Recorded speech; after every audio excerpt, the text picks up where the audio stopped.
Mzansi, after complaining for over 2 years on TikTok, UPravin Simtholile, he won't be selling South African Airways. For those who forgot, things were so bad that when Jacob Zuma tried to fire Pravin Gordan, they said the rand will tank. So there are outside forces, outside hands that are actually controlling how the rand moves.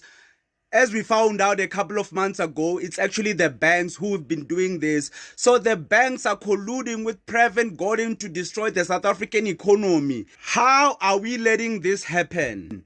This deal of South African Airways, we've been complaining for months. My videos, I've been doing maybe more than 10 videos for the past 2 years just to get this message across. It's not a good idea for private companies to buy state-owned enterprises, including Eskom. Eskom, we must not allow them to sell Eskom because the prices of electricity